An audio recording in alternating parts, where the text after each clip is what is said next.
Force over here, and welcome back to another reading live stream. Very late, I know, but I'm still keeping my word in reading reading the second unit I was saying I was going to read, but because of how late it was, I wasn't able to do that. So, we're going to go ahead and just get right straight into it. No questions asked, no funny business. One of the longer units of the book, alongside maybe Unit 8. But without further ado, we're just gonna go right straight into it. Unit 6, Reshaping the Nation, 1850 to 1917. The developments that started before the Civil War continued after it. There was even more expansion, more mining, and more industry. In between the Civil War and World War I, the U.S. turned into the modern nation we recognize today, but getting there took work. Before I do this, I want to make sure I got the live chat on. Chapter 24, Trains, Bonanzas, and Buckaroos. East meets West. In the early 1860s, the Pony Express, a mail relay system using horses, connected the East and West. Within a year of its opening, telegraph lines were built in Utah and allowed for messages to be delivered instantly. The Pony Express was rendered obsolete, but the telegraph couldn't carry people or packages. The Transcontinental Railroad. Between 1862 and 1864, which was during the Civil War, Congress passed the Pacific Railway Acts. It subsidized money given by the government to help an industry or business achieve a public goal, the Central Pacific and Union Pacific Railroad companies to build the first transcontinental railroad in the United States. The work was completed by thousands of immigrants, many of whom were Chinese or Irish. The immigrant laborers were paid extremely low wages and subjected to dangerous conditions, harsh weather, and rugged terrain. The Central Pacific Line started in Sacramento, California, heading east, and the Union Pacific Line started in Omaha, Nebraska, heading west. On May 10, 1869, the two railroads met in the middle of Promontory, Utah, where Leland Stanford, president of the Central Pacific Railroad and former governor of California, drove a golden spike into the railroad to connect the two lines. The golden spike was a giant nail used to attach the metal rail of a railroad to the wooden ties, the slats that run perpendicular to the rails underneath. Training the nation. The railroad routes built during the late 1800s led to an explosion in the population of the West. Steel, cattle, and coal industries also grew, and locomotive technology expanded. To make rail travel more uniform, in 1883, the railroad industry created 4 standard American time zones. Before that, individual communities kept their own time according to the sun's position. The railroad affected the life of every American. Cowboys and the Wild West. Post-Civil War prosperity in the Northeast created a demand for beef, so ranchers, particularly in Texas, raised a lot of cows using the abundant amount of grass in the Great Plains. Also, hello, Daniel Berry. Happy Tuesday to you. How are you doing tonight? Cows need cowhands or cowboys. Cowboys adopted the techniques and clothing of the Mexican vaqueros. When they arrived in a town, they had a reputation for being wild.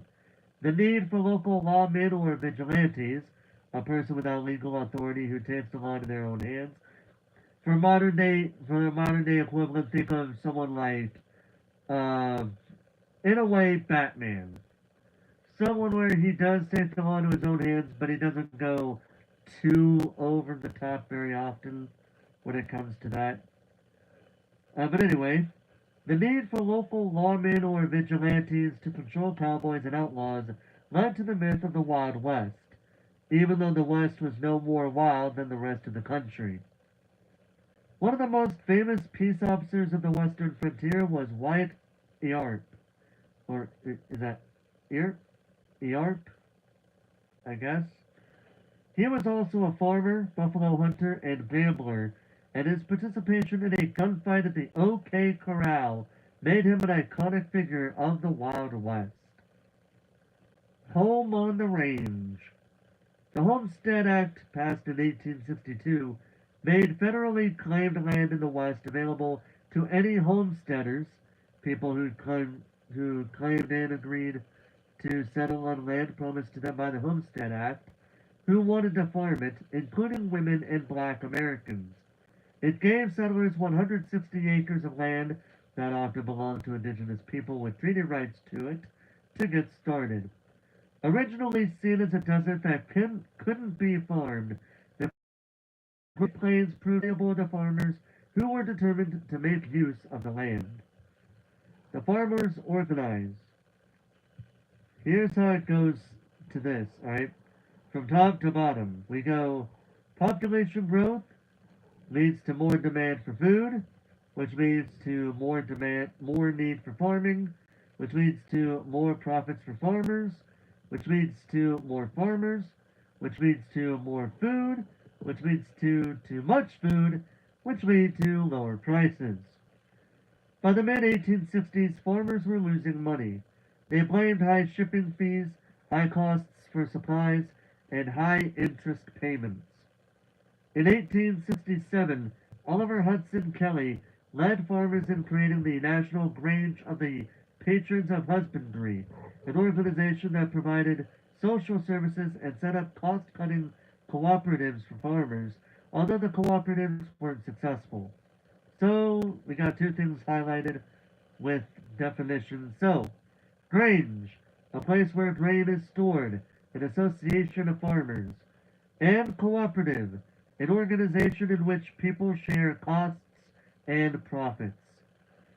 The National Grange also lobbied for state regulation of railroad fees and prices. Silver and gold. In 1873, the nation put its currency on the gold standard, meaning that the amount of paper money available was determined by the amount of gold in the treasury. Gold was scarce, so less money was in circulation. Prices fell because each individual dollar was worth more. The free silver movement appealed to farmers because as prices fell, their profits did too. The free silver movement advocated adding silver into the mix to produce more money, which would lead to inflation. Excuse me. Populism and the election of 1892. Following Presidents James Garfield and Chester A. Arthur, James Garfield being the second president assassinated, the assassin wanted Arthur to be president. Grover Cleveland was... So, here's how it should go, actually. Let me reread that. Following Presidents James Garfield, second president assassinated, the assassin wanted Arthur to be president, and Chester A. Arthur, Grover Cleveland was elected in 1884. During Cleveland's presidency, Congress passed the Interstate Commerce Act in 1887, regulating the railroad industry. In 1892, during President Benjamin Harrison's term, the political activism of farmers and the free silver movement led to the formation of the Populist Party, a new political faction with a platform of federal regulation, free silver, and workers' rights. In the 1892 presidential election, the Populist Party ran James B. Weaver, but Grover Cleveland decided to go on another non-consecutive run for president and won. Then the panic of 1893 set off an economic depression that devastated the country, and populist cause. Populist, having to do with populism, the political philosophy of focusing on average people. Remember, the Panic of 1837 took place during the Jackson and Van Buren administrations. The Panic of 1873 took place during the Grant presidency, and the Panic of 1893 took place during Cleveland's presidency. The election of 1896. In 1896, an anti-silver candidate, William McKinley, ran on the Republican presidential ticket. William Jennings Bryan, a free silver politician, ran on the Democratic ticket and was endorsed by the Populist Party. McKinley won the 1896 presidential election, and the Populist Party fell apart. The end of the frontier. Free land for homesteaders began to run out. The U.S. government was under pressure to make more land available. The federal government decided to open up land in what is now Oklahoma and was then called Indian Territory, the land where many indigenous nations were forcibly relocated by the Indian Removal Act.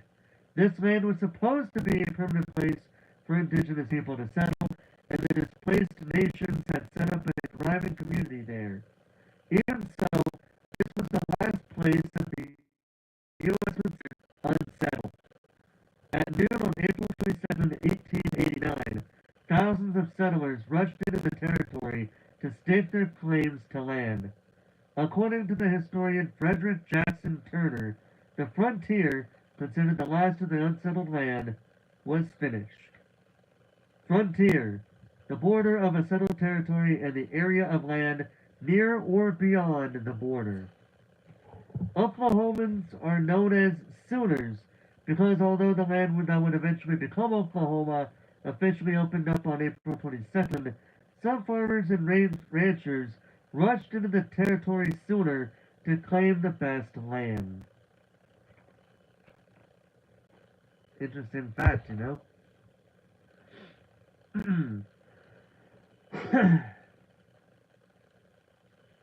Chapter 25. Collision of cultures. Land conflict again. Even as the Civil War raged in the East, federal expansion policy prompted Americans to settle the West, creating conflict with the indigenous people. Once the war was over, westward migration increased, and many of the troops who had fought in the Civil War turned their attention to what would be a period of Indian wars. Conflict between the U.S. government and indigenous Americans continued throughout the 1860s.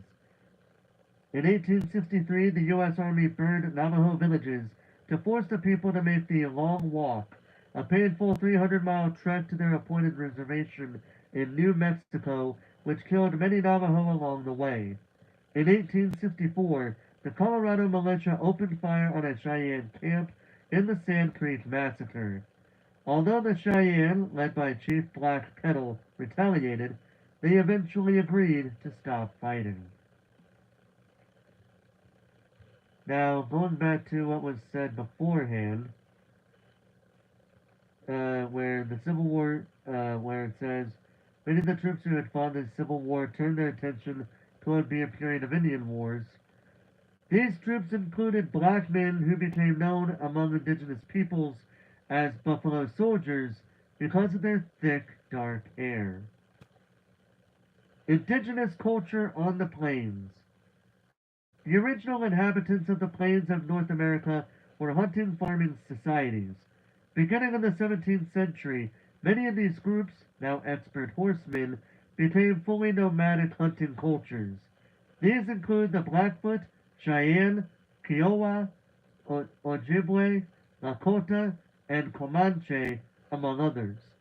Though these people shared the plains and often traded with more sedentary plains peoples like the Iowa, Omaha, Osage, Pawnee, and Dakota, I hope I did not mispronounce any of those groups of Native Americans, relations were not always peaceful because they competed for many of the same resources. Lakota or Sacs. In Anglo-American history, the Lakota are incorrectly called the... Oh, so it's the Sioux. The Sioux, okay. The Sioux. It comes from the Ojibwe and means little snakes. The Lakota, who were enemies of the Ojibwe, prefer to be called Lakota. The nomadic groups traveled long distances hunting buffalo and living in small extended family groups while having close ties to the other bands who spoke the same language. The size of their mobile villages was fluid and depended on the season. Councils, not individual people, made decisions for the group. Land was held in common and could not be bought or sold. American expansion was a clear threat to these people, so they began to attack railroad work crews, isolated homesteaders, and migrants headed west on any number of trails. This provoked a federal response. Resistance to reservations. The U.S. government built military forts to defend travelers and settlers in the West.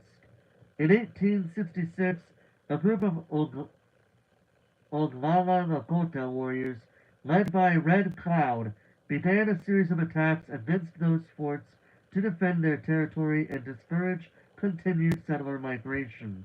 In treaty negotiations, the U.S. government agreed to abandon its forts and created reservations, land reserved by a government for a specific group of people, often indigenous people.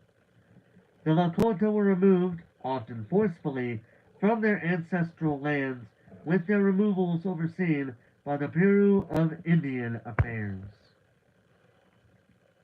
The idea behind the reservation system was that a specific group would live in a designated area where they could continue to hold land in common and practice their traditions.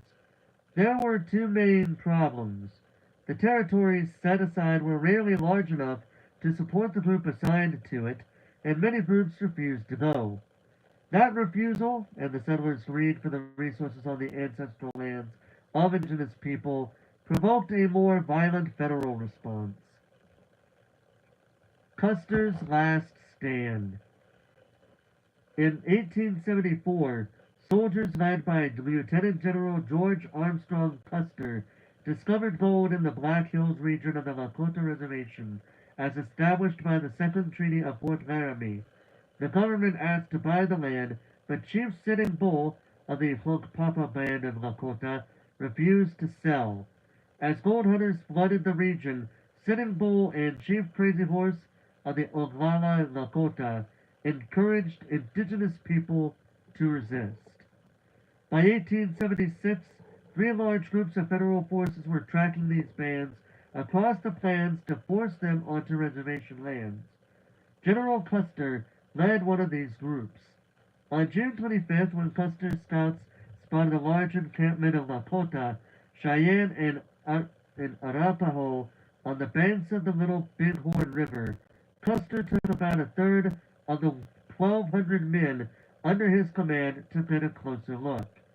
When Custer saw the large village, he sent for reinforcements. While the men with him rested in the midday sun waiting for men and ammo, indigenous warriors quietly surrounded them. None of this group, including Custer, survived to tell what happened next, but indigenous warriors compared the attack to a buffalo hunt. The rest of Custer's regiment discovered the battlefield the next day. And a little side note here on this bit. Most of the men in Custer's regiment did, in fact, survive the encounter at Little Bighorn. Resistance to removal. Although Little Bighorn was a major victory for the Cheyenne and Lakota, it was also their last stand. The federal government sent in more troops and hunted the indigenous resistors, now broken into smaller, more mobile bands. Fleeing into the mountains and away from their villages when under attack, Lakota heard their horses slaughtered and watched as their villages were burned to the ground. In 1877, Crazy Horse accompanied his band onto a reservation. In 1881, after fleeing to Canada and living there for several years, Sitting Bull surrendered and was sent to a reservation where he was later killed by reservation authorities. Isolated resistance continued, though. In 1877, Chief Joseph disobeyed the forced removal order and attempted to lead the Nez Perce from present-day Oregon to Canada instead of to their designated reservation in Idaho. He eventually gave in after the U.S. Army threatened to attack. Geronimo led Apache resistance in the 1870s until his surrender in 1886. Buffalo were virtually hunted into extinction between 1850 and 1880. The new settlers hunted buffalo for tongues and hides and left the rest of the body to rot on the plains. The railroads wanted fewer buffalo because large herds caused delays in schedules, and ranchers wanted to raise their cows with less competition on the plains. The underlying and sometimes stated purpose of federal and local programs that promoted buffalo hunting was to starve the indigenous people dependent on this food source so that they would have to go live on reservations. The population of what had been 60 million buffalo in 1800 was reduced to less than 400 by 1900. That is absolutely insane. That is just crazy, dude. Jeez. Assimilation efforts.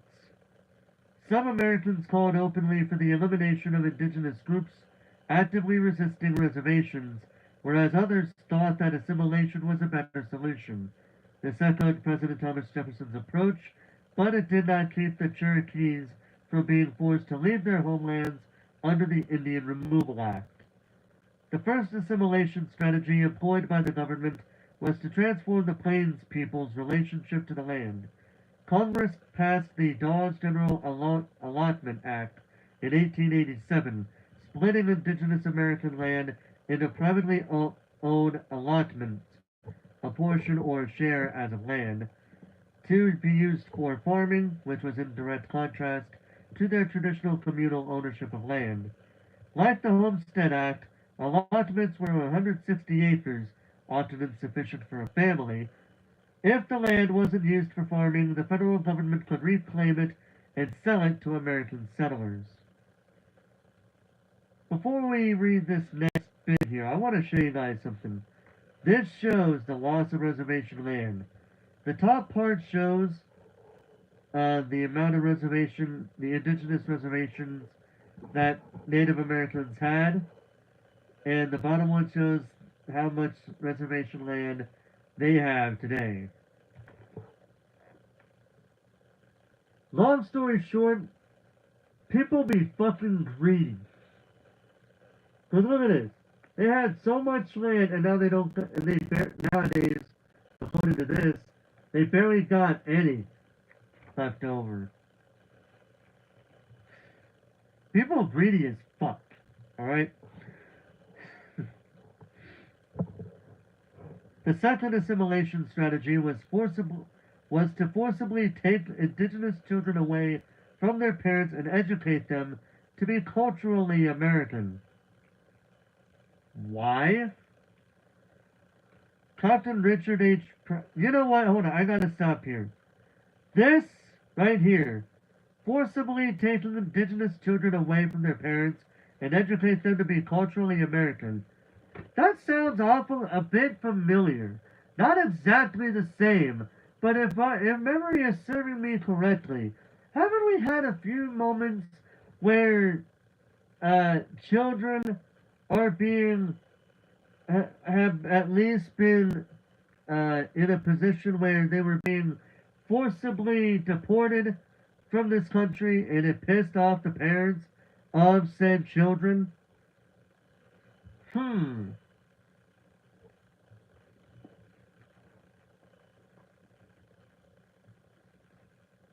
Captain Richard H. Pratt, founder of the Carlisle School, Olympian Jim Thorpe graduated from there.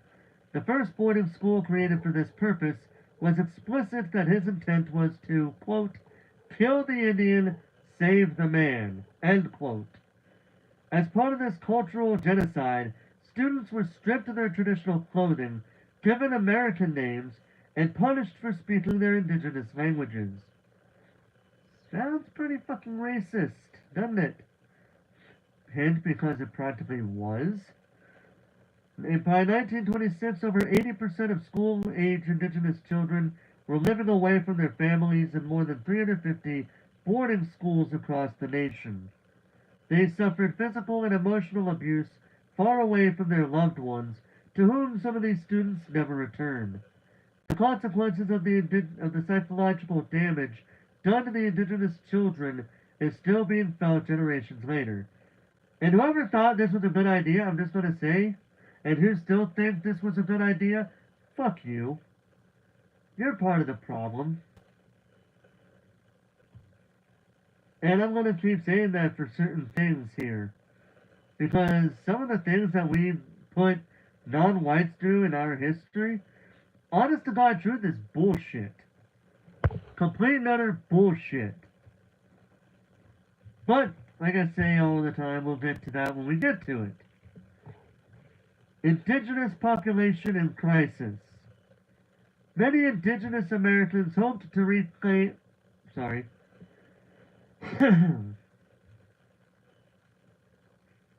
Many indigenous Americans hope to reclaim their crumbling culture and their stolen lands.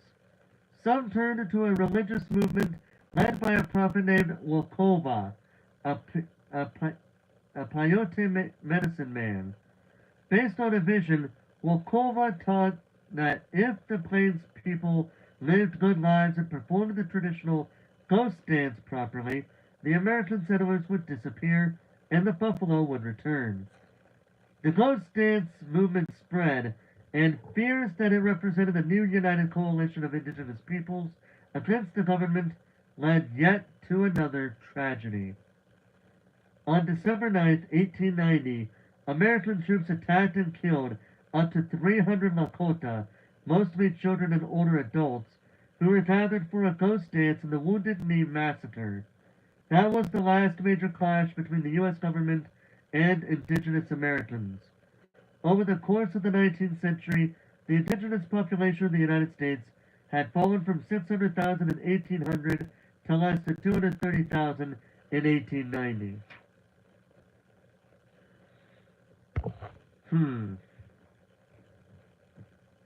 Chapter 26. The Second Industrial Revolution. The Second Industrial Revolution. In the late 1800s, industry was revolutionized for a second time, creating a second industrial revolution. After the Civil War, the U.S. became one of the leading industrial powers of the world, and businesses such as steel and railroads grew by leaps and bounds. Business tycoons, notably the railroad barons, those who rose to prominence in the railroad industry, flourished, and life changed for people of every income level. Inventions galore. Industrial growth, especially in the railroad sector, fueled a demand for new technology, and each innovation led to others. Many of America's most significant technological developments came about in the late 19th century. American inventions galore. 1851. Isaac Singer improved on the original 1845 sewing machine design, enabling the garment industry to begin replacing at-home clothing construction. 1866. The first transatlantic telegraph wire was put in place. 1867. The first commercially successful typewriter was invented by Christopher Sholes, Carlos Glidden, and Samuel W. Sola. 1876. Alexander Graham Bell invented the telephone and started the Bell Telephone Company, launching the telecom industry. 1876. Thomas Edison opened a lab in Menlo Park, New Jersey, and went on to patent more than 1,000 inventions. In 1879, he developed a version of the electric light bulb that was cheap to make and made available to many. 1886. George Westinghouse founded the Westinghouse Electric Company, which expanded the power grid created by Edison. 1888. The adding machine, an early calculator patented by William Seward Burroughs, facilitated business transactions, and the Kodak camera brought snapshot photography to the mainstream thanks to George Eastman. 1903. Orville and Wilbur Wright made the first airplane flight at Kitty Hawk, North Carolina on December 17th. 1908. Henry Ford devised the Model T car. Created by his innovative assembly line system, the car was affordable enough for many middle-class Americans to own. Assembly line. If everyone on the line does one job over and over, specialization and division of labor, people working together can produce more in a shorter time period. Those workers are also paid less because they have fewer skills. In 1855, the British made steel production less difficult and less expensive, making railroad construction easier and skyscrapers possible with the Bessemer steel process. With new inventions also came a higher demand for fuel. After Edwin L. Drake's 1859 discovery of crude oil, which could be turned into kerosene for lighting lamps and used as fuel underground in Pennsylvania, the petroleum industry began to skyrocket. The corporation. As businesses grew, many of them became too expensive or risky for one person to own. Instead, corporations owned them and shareholders controlled them, meaning less risk, as well as the promise of dividends. Selling stock was an wait, hold on. That was a period. That's my fault. So I will reread that line. That's the end of a sentence. Instead, corporations owned them and shareholders controlled them, meaning less risks, as well as the promise of dividends, sums of money paid to shareholders of a corporation from its earnings. Selling stock, a share of the corporation entitling the owner to a portion of the company's profits, was an easy way for corporations to raise capital, in this context financial assets, and banks could make a profit through involvement in corporate finances. Horizontal and vertical integration. Some individual businessmen were so successful that they gained worldwide recognition, like John D. Rockefeller. Rockefeller founded an oil refinery in 1863, which became the Standard Oil Company of Ohio in 1870. Before long, Standard Oil controlled almost the entire American petroleum industry, because Rockefeller created a monopoly by driving his competition out of business. Monopoly, when one company or person controls an entire market. In 1882, he founded the Standard Oil Trust, a corporate board that brought stock in and controlled many companies in the industry. Trust, in this context, meaning a group of companies controlled by a single corporate board. Standard Oil then owned its competition and could sell prices across the industry, set prices across the industry. Once Rockefeller controlled the industry, he found ways to make even more profit, including demanding that railroads charge him less to transport his products. The railroads complied. If they didn't, they would lose too much business. Another famous businessman of the time was the Scottish-born steelmaker Andrew Carnegie, who began his career as a railroad employee and, after making smart investments in steel and iron, founded the Carnegie Steel Company. Carnegie controlled every step of the manufacturing process, a tactic known as vertical integration. He owned not only the steel mills, but also the mines, the transportation, and the warehouses. Long story short, it boils down to what's there on the bottom of the page.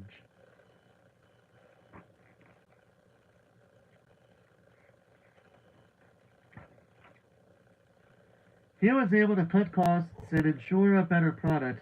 Unlike Rockefeller, Carnegie did not intend to take over his competition.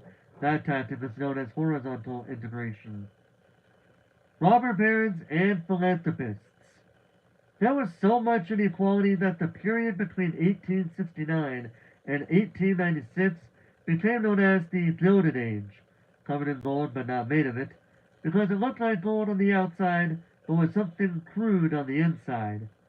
People like Rockefeller were called robber barons, meaning that while they lived like nobility, they were also unethical men who had used trickery and exploitation to become wealthy, while their laborers suffered and saw very little of the profits. In July 1890, Congress passed the Sherman Antitrust Act. Based on the concept that competition is necessary in free markets, it made trusts and monopolies illegal. It was difficult to enforce, and many trusts continued to operate anyway. Carnegie published an article that came to be known as the Gospel of Wealth. He said that it was the wealthy's responsibility to society to act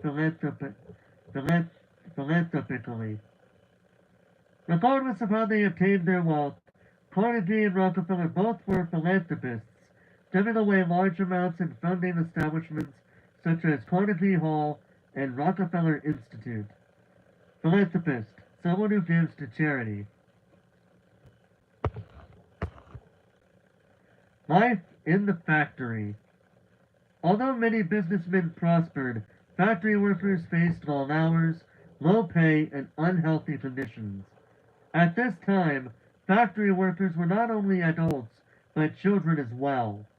As automation increased and skilled labor was less necessary, workers themselves became part of the machine, and many bosses treated them as such.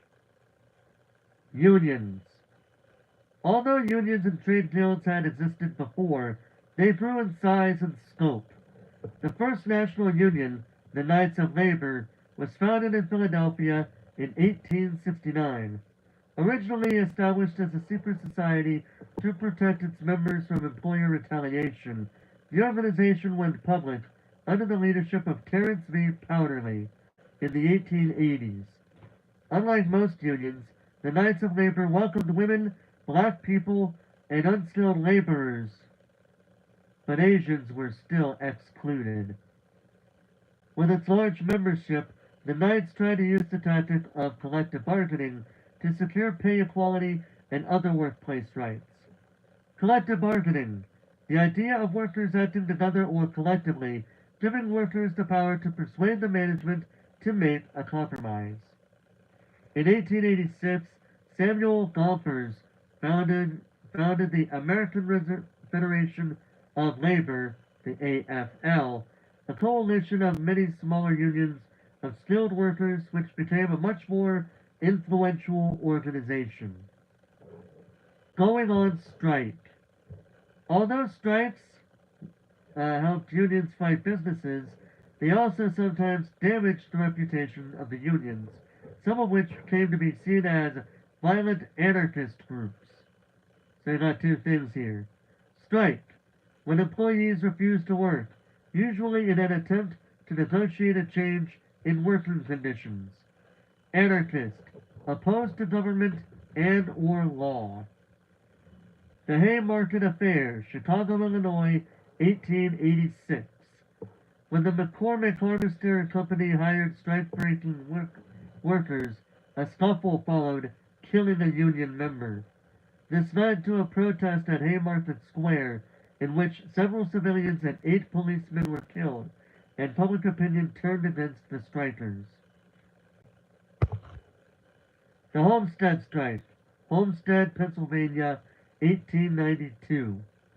At Andrew Carnegie's Homestead Steel Mill, a strike led to a fight that resulted in 10 deaths. The state militia was called in. The Pullman Strike, Pullman, Illinois, 1894.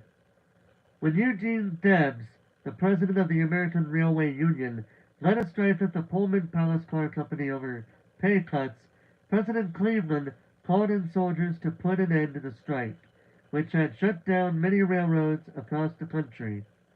Debs, went to prison.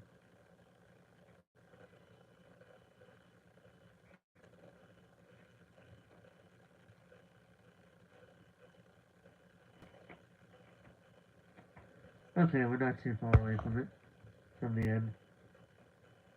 Chapter 27. New Immigrants, New Cities. The New Immigrants. The 1880s was another period of increased immigration in the U.S. During the first major wave of immigration, most immigrants had come from Western and Northern Europe. The new immigrants were largely from Eastern and Southern Europe, as well as Asia and Mexico. The reasons for both waves of immigration were mostly the same. Immigrants strive to escape the overcrowding, religious and political persecution, and economic problems of their homelands. They hoped for a better life in the U.S. Ellis Island. After immigrants completed the often treacherous journey to the U.S., they had one last hurdle to cross: the Immigration Processing Center, where their health, legal status, and destination were confirmed. Many immigrants had their names misspelled, shortened, or otherwise Americanized. The most famous processing center was Ellis Island in New York Harbor. Most of those who came through Ellis Island were Europeans who had crossed the Atlantic Ocean. Immigrants from Asian countries usually crossed the Pacific Ocean and entered the U.S. through the Bay Area's Angel Island, and Mexican immigrants tended to arrive through an immigration center in El Paso, Texas. The Statue of Liberty, installed in New York Harbor in 1886, was a gift to the U.S. from France. The poem on the base of the statue includes the famous lines, "Give me your tired, your poor, your huddled masses yearning to breathe free," from the New Colossus by Emma Lazarus. To many immigrants, the first sight of the statue represented a new beginning and the American dream. Becoming American. Like previous immigrants, the new immigrants tended to settle in ethnically divided neighborhoods where they could continue speaking the language and practicing the religion, cuisine, and traditions of their homelands. However, the new immigrants were more likely to be of different races, and the diversity they brought to cities was often seen as a negative by the people who already occupied the land. Some U.S. citizens feared the immigrants would take jobs away from citizens by working for less, whereas others thought that the immigrants should assimilate or to blend in into American culture as quickly as possible. Question: how could you take a job that was nobody else's in the first place because chances are the person either was fired, quit, was laid off, or fired, I guess you could say they're sort of similar but different in there, or they retired. In other words, it's not just a job that can be just taken. It's a job that's given to somebody, regardless of the reason. I hate it when people say how someone is taking jobs from other people. Here's an idea. How about instead of complaining, you just move on with your life and wish that person well? Oh wait, that's right. This is America, where for some reason white people, not all white people, but some white people have a problem with non-white people having jobs. Or they have a problem with things that they don't understand completely. I could easily say I'm not one of those people because I prefer to learn.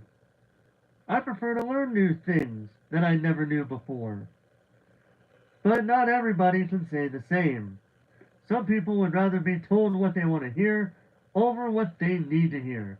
And to me, I don't want that. I want to be told what I need to hear over what I want to hear.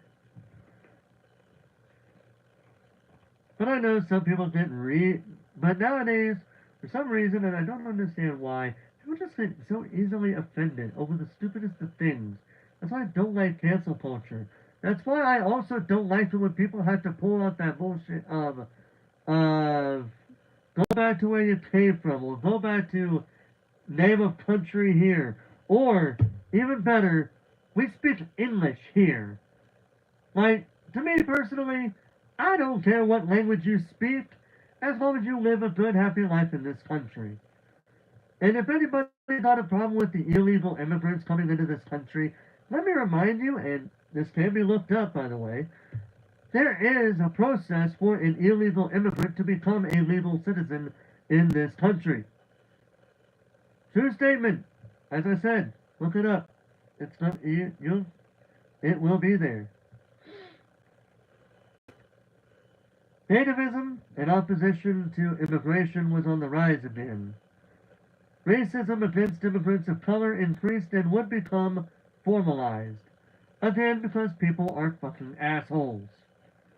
In 1882, Congress passed the Chinese Exclusion Act, which banned immigration from China for 10 years. The act was renewed twice for a total of 30 years. What they had a problem with China? Like, what did they have a problem with China back then? Doesn't even say in the book. That makes me wonder. What exactly was going on in China at the time that made people not want people from China coming into this country? But anyway, Congress also limited immigration from Japan and, unsuccessfully, attempted to restrict all immigration by people who were illiterate. Convicts and people with certain illnesses were banned from coming to the U.S. Although immigrants were encouraged to Americanize, the notion of being American could not be defined. As immigrants assimilated, the meaning of what it meant to be American changed. America was becoming a melting pot, a blending of cultures. Urbanization. Most immigrants moved to cities. As machinery reduced the need for farm labor, those workers also began coming to cities in the north for factory work, as did many black Americans from the south. It was a time of great urbanization or growth of cities. Many immigrants, including women and children, ended up working in factories or sweatshops, a factory defined by its poor working conditions and low wages, under harsh conditions for very low pay. Pretty much what I just said. Immigrant farmers could not always afford to purchase their own land and often had no choice but to accept the work. City life. For the growing middle class, turn-of-the-century cities were places of innovation and excitement.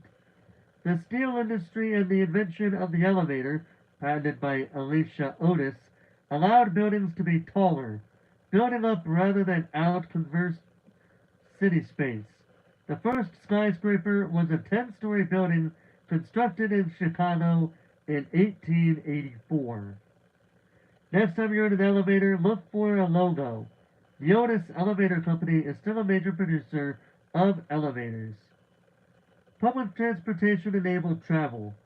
San Francisco installed its cable cars in 1873, and Richmond, Virginia, introduced trolleys, electric cars, to replace horse-drawn streetcars. Boston opened its subway system in 1897, and New York City's followed in 1904. Construction of Central Park was completed in 1873. Designed by Frederick Law Olmsted, the park was built when New York reorganized the importance of having a green space. Other major parks were built during the same time period. However, the cities were still in need of development. The working class often lived in dangerous tenements that were unhygienic and overcrowded. Areas with many tenements became slums, places filled with poverty, which led to increased crime. City sewage systems were not equipped to handle so many people. Earthquakes and fires could destroy large sections of cities at a time because of unsafe building standards. Many middle-class people could afford to move to the suburbs, now easier to reach because of better transportation. Reforming the cities.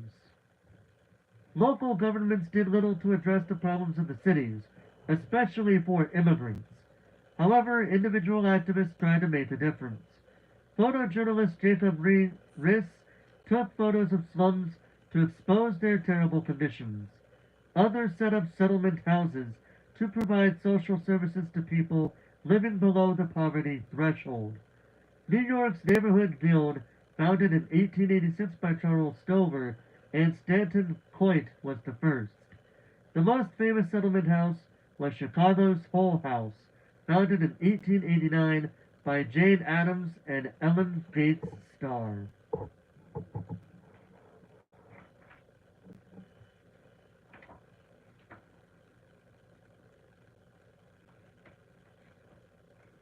Alright, let's look at how many pages I got left. Chapter 28. Progressivism. Consumerism and leisure time. Industrialization led to long hours in the factories, but unlike farmers, factory workers and the wealthy had days off. In the late 1800s, as leisure time became more common, so did activities as shopping in department stores, which encouraged consumerism via advertisements, increasing consumption, focus on consumption and purchasing. Amusement parks such as Coney Island in New York, vaudeville, circuses, and other theater. World's fairs, where consumers, merchants, and innovators came together. Baseball and other spectator sports, including basketball and college football, as well as participatory sports such as tennis, golf, and cycling. New kinds of American music, such as ragtime and early jazz. Corruption in the Gilded Age. Political parties used illegal means, like bribes and extortion, and legal means, like persuading those living below the poverty threshold to vote a certain way by promising them jobs, to control elections. These organizations were called political machines, and their leader was the boss. The most famous political machine was New York's Democratic Tammany Hall, led by William Madeir Boss Tweed, who is said to have stolen millions of dollars from the city. The Progressive Movement. Some people, known as socialists, believed that government should take complete ownership of corrupt businesses. Others, known as progressives, thought the government should regulate, not control. They aimed to democratize the American society, and many of their reforms were to give the people a greater say in government. The progressive movement of the 1890s aimed to fix social and economic problems, particularly in cities. Muckrakers.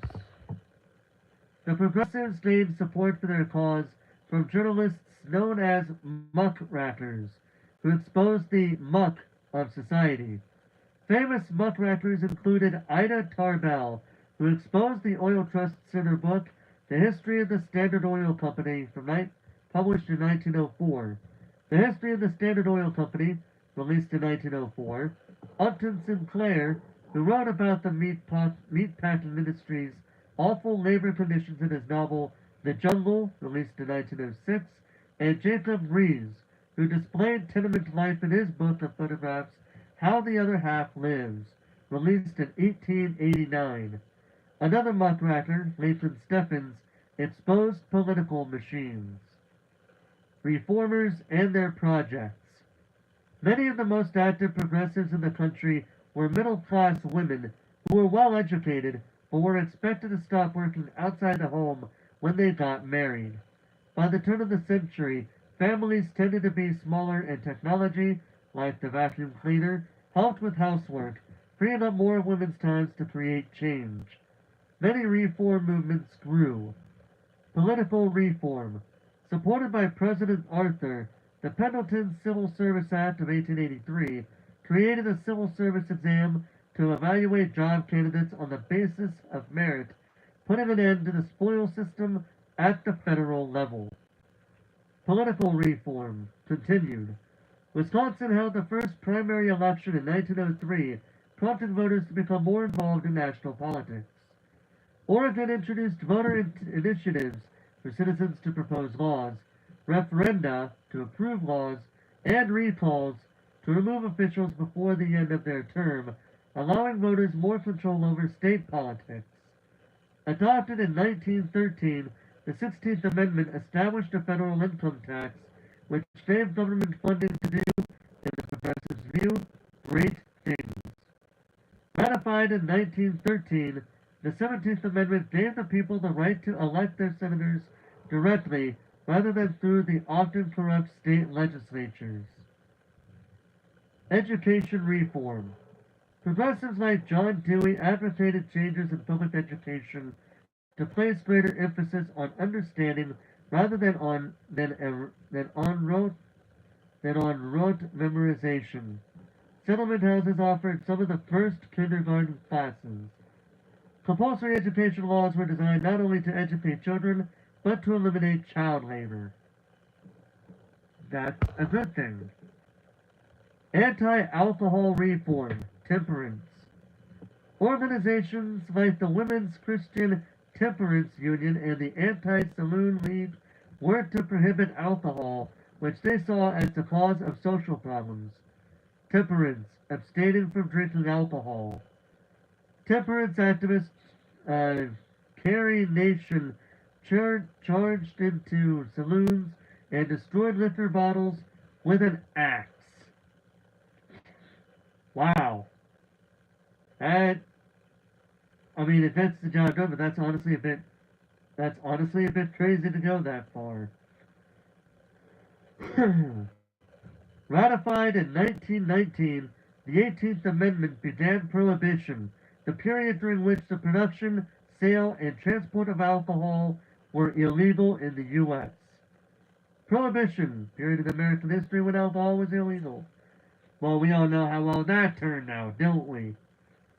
And we'll probably get to why at some point. Labor reform.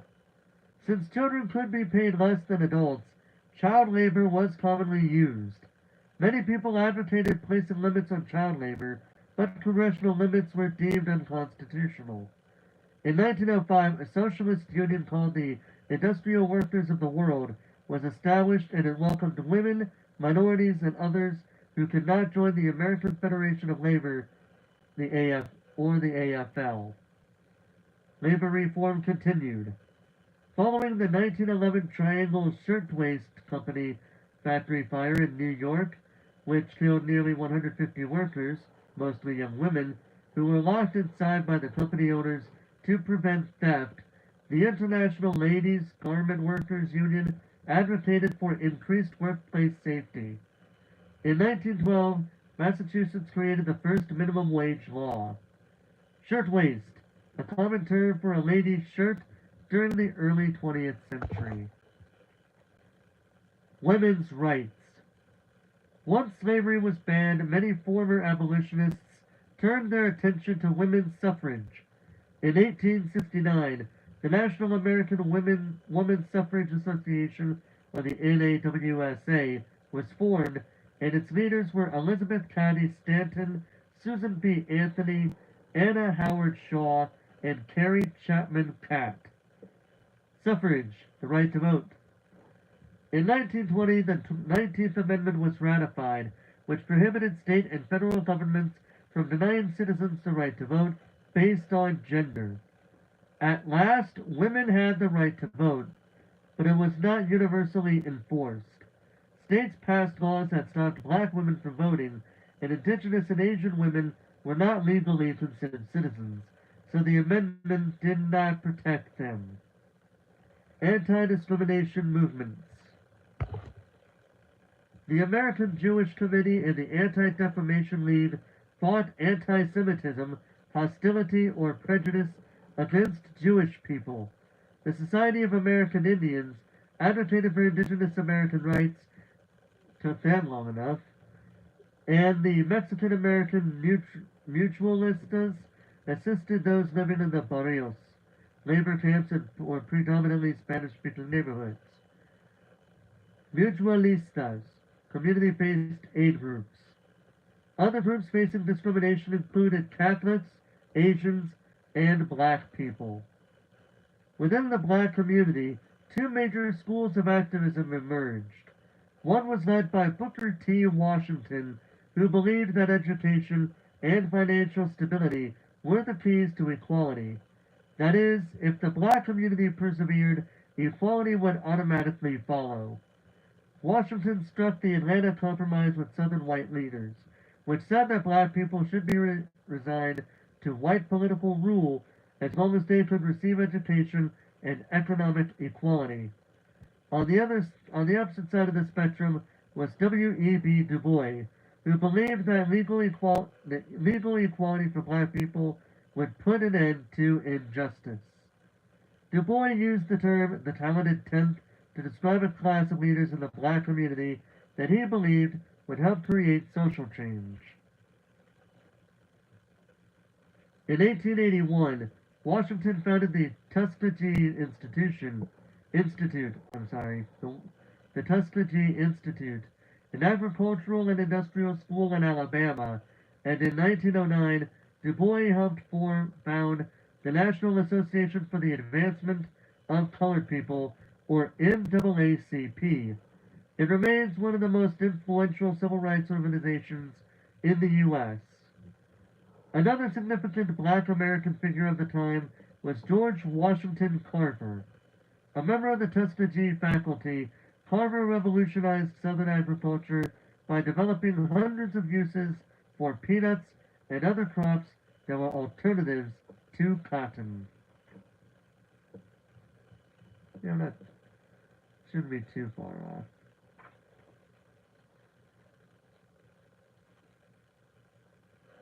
As a matter of fact, including the one I'm on now, I have 3 chapters left, so that's cool. Chapter 29, Expansionism and Imperialism. Despite progress, many Americans still clung to old ideas, like manifest destiny. They believed that the U.S. was destined to expand across the North American continent. Even though the continental U.S. had taken shape and it seemed there was nowhere else to go, some Americans wanted to expand overseas. In Europe, wait, hold on a second. Social Darwinism was a major factor in imperialism. It was a popular idea that technologically advanced societies should rule over and control less advanced societies. Back to where I was reading, before I read what I just read. In Europe, imperialism was at its height as European powers took over nations in Asia and Africa. Many Americans believed that imperialism would bring prosperity and prestige to the U.S. and would allow Americans to spread Western ideals. Since Washington's farewell address, the U.S. had steered clear of foreign problems as Washington had advised, but its agenda was about to change. Alaska. Shortly after the Civil War, Secretary of State William Seward purchased Russia's claim to Alaska for $7.2 million. Considering how cold Alaska was, many people considered this a foolish purchase, calling it Seward's folly and referring to Alaska as Seward's icebox. As it turned out, Alaska was rich with natural resources, and the U.S. officially annexed it in 1884. The U.S. and the Pacific. The U.S. was becoming increasingly interested in the Pacific to open foreign markets to trade and American business interests. In 1854, Commodore Matthew Perry first used fits and then later displays of military force to pressure Japan to enter into trade relations with the U.S. Japan did not have a navy with which to defend itself, so it had little choice but to enter the agreement. Japan was beginning a period of major modernization, and trade was seen as lucrative. In 1867, the U.S. annexed the Midway Islands, islands midway between America and Asia, where American ships could stop en route. Still, the U.S. wanted even more of a presence in the Pacific. Now that I know how to properly pronounce it, I'm going to say it the right way. Hawaii. Since about the beginning of the 19th century, the Hawaiian Islands, which were unified, had been a source of sugar for the U.S. Most of the sugar planters were Americans who had moved there and forced the King of Hawaii to grant them political power. In 1891, Queen Liliuokalani, I hope I pronounced that properly, came to power and attempted to limit American influence. At about the same time, Congress imposed tariffs on foreign imports, including Hawaiian sugar. The planters lost a lot of money and wanted to overthrow the Hawaiian government so that Hawaii could become part of the U.S. and the tariffs would be lifted. In 1893, planters staged a revolt with the help of the U.S. Marines and the U.S. ambassador to Hawaii. Forming their own government, the Hawaiian people and their leadership did not support the coup. The new government asked to be annexed by the United States. President Benjamin Harrison agreed, but the treaty he signed was not ratified before he left office. President Cleveland, who succeeded him, opposed annexation without the support of the Hawaiian people. It wasn't until 1900 during President McKinley's administration that Hawaii became a territory of the U.S. In 1899, the U.S. annexed part of Samoa, a group of islands 2,500 miles south of Hawaii. The Open Door Policy. In the second half of the 1800s, European nations and Japan persuaded the weaker nations of China to grant them spheres of influence or areas within China to control. Since the U.S. didn't have a sphere of influence there, in 1899, Secretary of State John Hay suggested an open door policy of equal access for multiple imperial powers, including the U.S., to trade with China. There wasn't any reason for the other nations to agree, until the Boxer Rebellion of 1900, in which a Chinese anti-foreign secret society known as the Boxers killed a number of foreigners living in China. Once the Boxers were defeated, the imperial powers agreed to Hay's policy and cooperated with one another. However, Japan soon began ignoring the policy, which started the Russo-Japanese War with Russia. The 1905 Treaty of Portsmouth ended the Russo-Japanese War, but Japan had become an even greater power, and U.S.-Japanese tensions began to rise.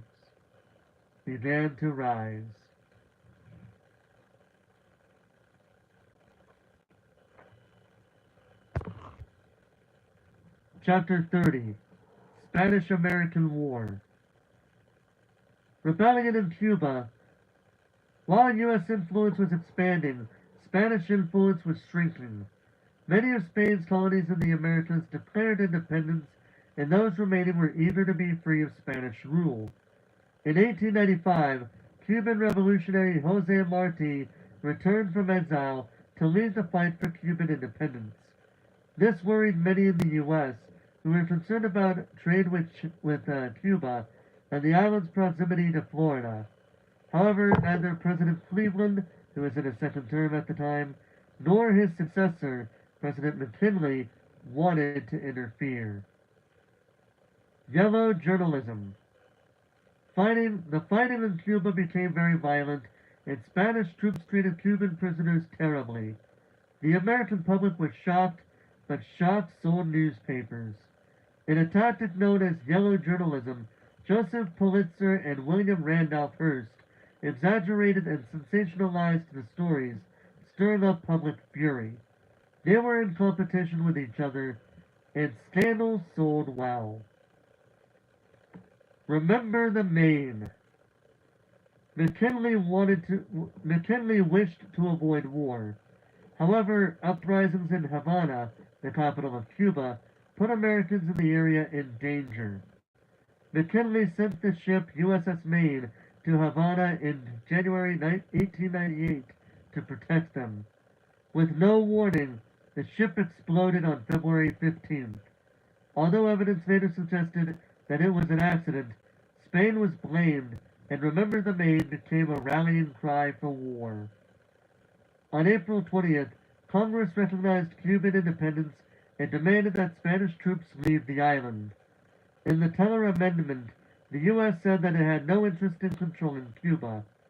On April 28, 1898, Congress declared war on Spain. The Spanish-American War had begun. Dewey in the Philippines.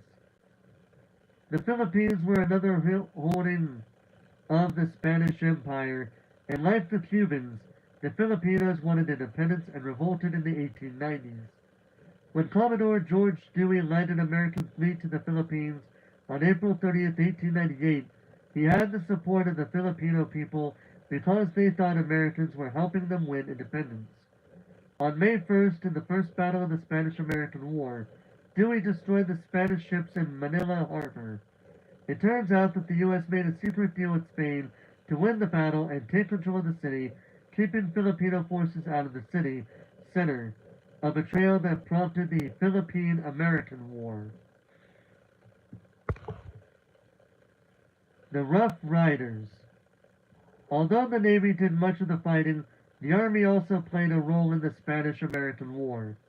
Many volunteers signed up to a fight, including the 1st U.S. Volunteer Cavalry, a diverse regiment of cowboys, students, and others, organized by Theodore Teddy Roosevelt, that became known as the Rough Riders. On July 1st, 1898, the Rough Riders captured the hills around Santiago, Cuba. They helped the Americans win the Battle of San Juan Hill. Oh wait, that was the end of that? Oh, sorry, let me rephrase that. They helped the Americans win the Battle of San Juan Hill. In other words, as you can see from that picture of Cuba, that's where all the battles took place.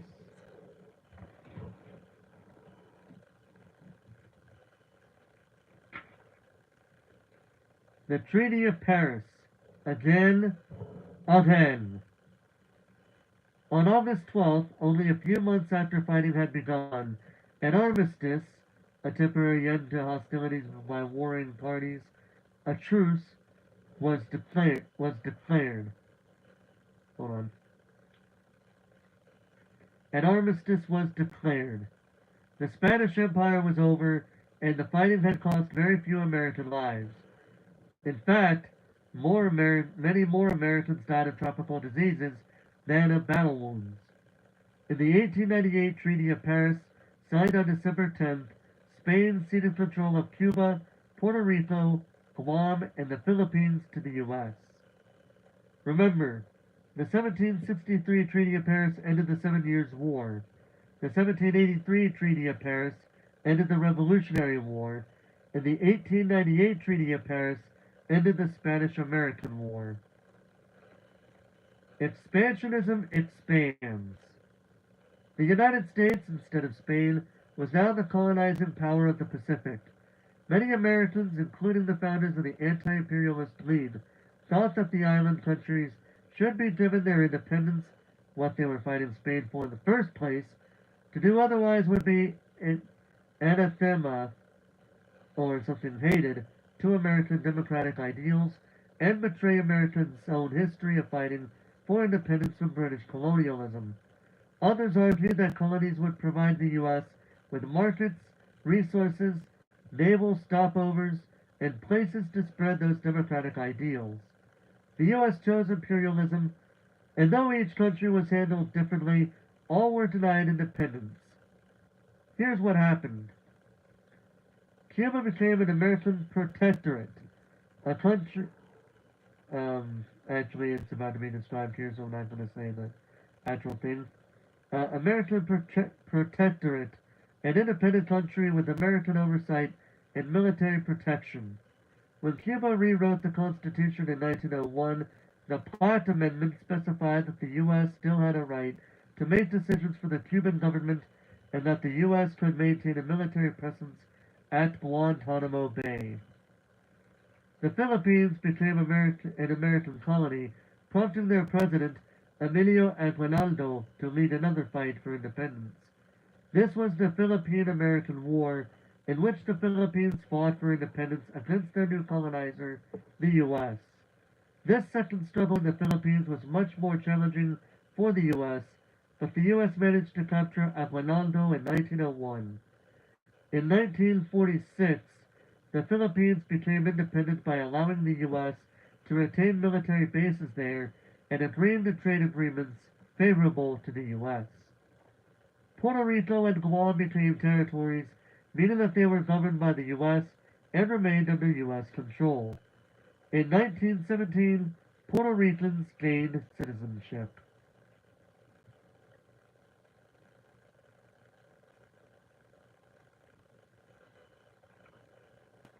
Right, final chapter. Chapter 31.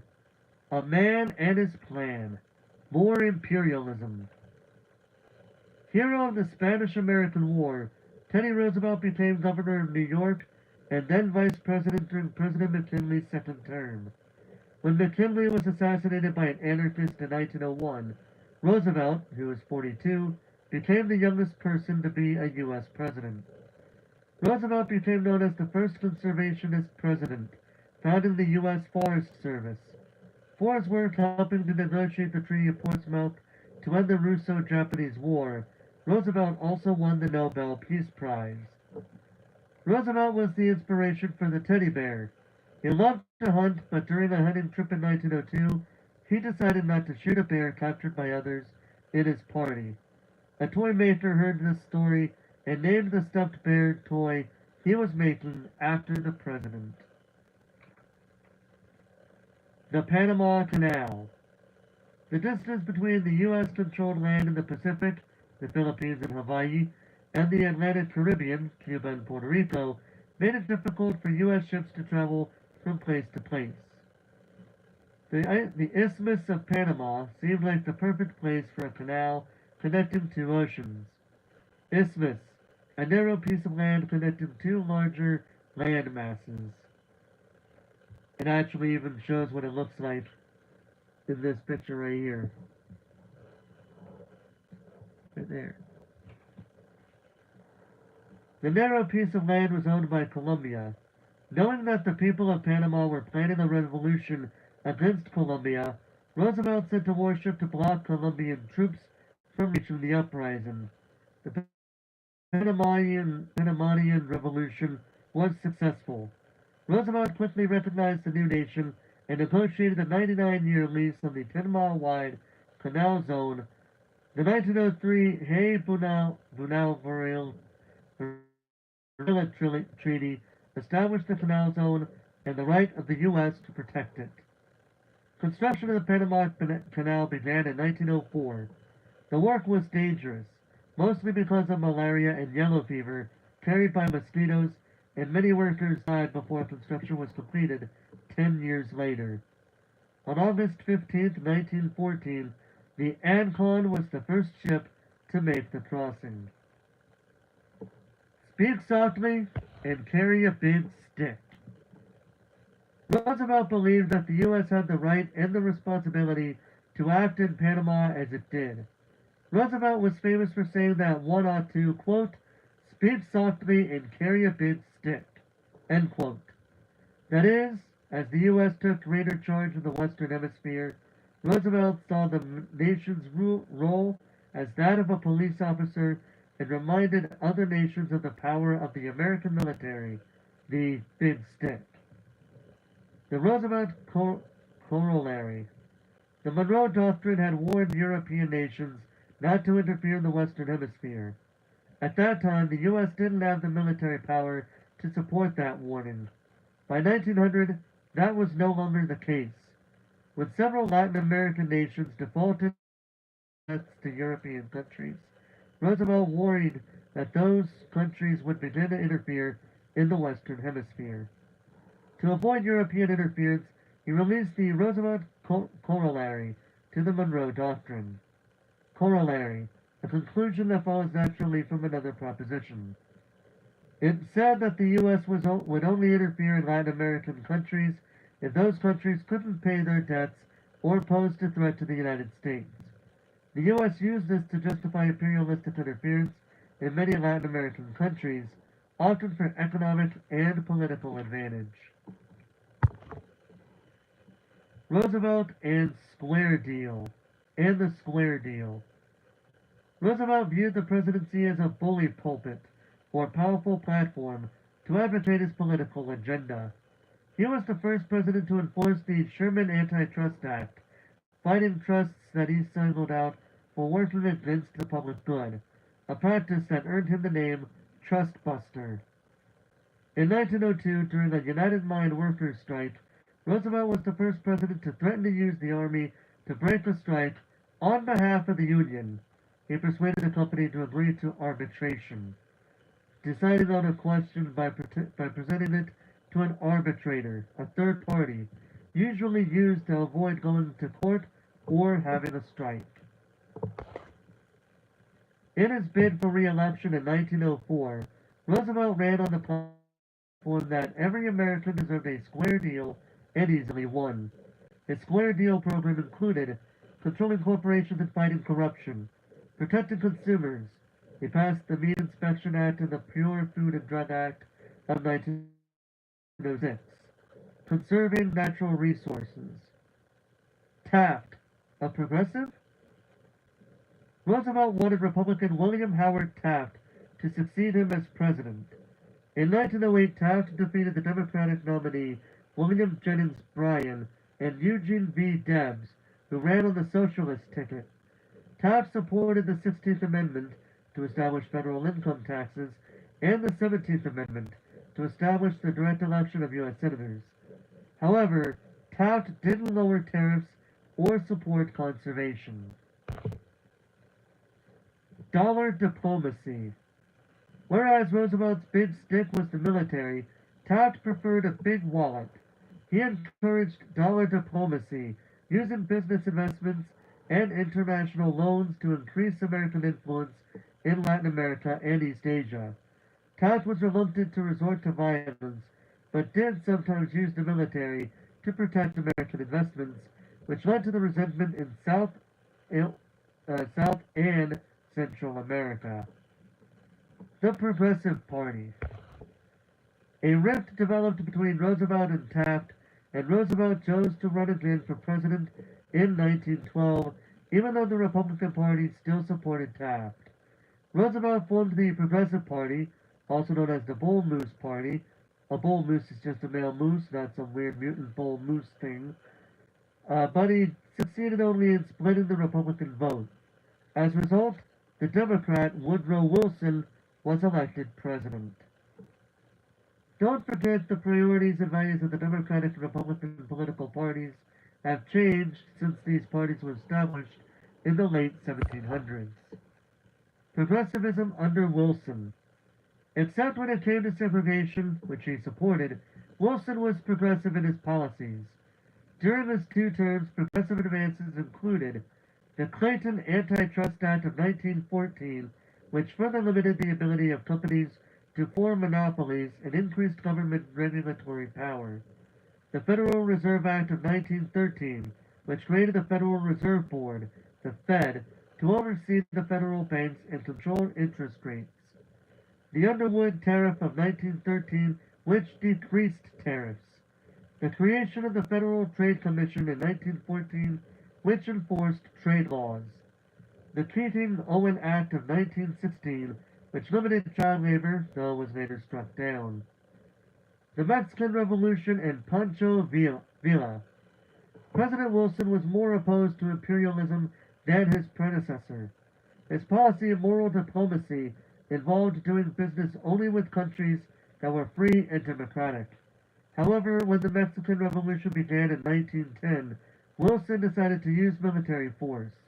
Because of the many economic ties between the U.S. and Mexico, the revolution affected the U.S. 1911.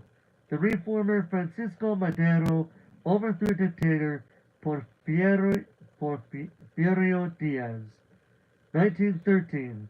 General Victoriano Huerta overthrew Madero. 1914. Wilson refused to recognize Huerta's government and sold weaponry to Venustiano Carranza, Huerta's rival. With help from the U.S., which granted him diplomatic recognition, Carranza took power. Then, in January 1916, Francisco Pancho Villa, a prominent Mexican revolutionary general who had sought diplomatic recognition from the U.S. for years, protested Carranza's administration by killing 15 Americans in Chihuahua, Mexico. When this didn't provoke conflict, he crossed into New Mexico and killed about 20 people in Columbus, a border town. Diplomatic recognition: when a nation is acknowledged by another government, by other governments and other countries. Wilson sent General John J. Pershing and his troops, who chased Pancho Villa away for a year, until World War I called them away. The Mexican Revolution ended in 1920. And there we go. That is the end of Unit 6. Next time, we tackle Unit 7, Modern America and the Great War, 1900s to 1930s. With that, next time on my next stream, I'll be reading Death Behind Every Door. Yep. So yeah, we'll be reading Death Behind Every Door, and then at some point within the next 3 days, I will be finishing up The Hobbit, which will then lead to us starting Salem's Lot by Stephen King. With that all being said, thank you guys so much for watching. Hope you guys enjoyed this reading stream, even though I did go talking about things in between the reading. With that, hope you guys have a good rest of your day. And until next time, ladies and gentlemen, this is Forrest Walpole, signing off.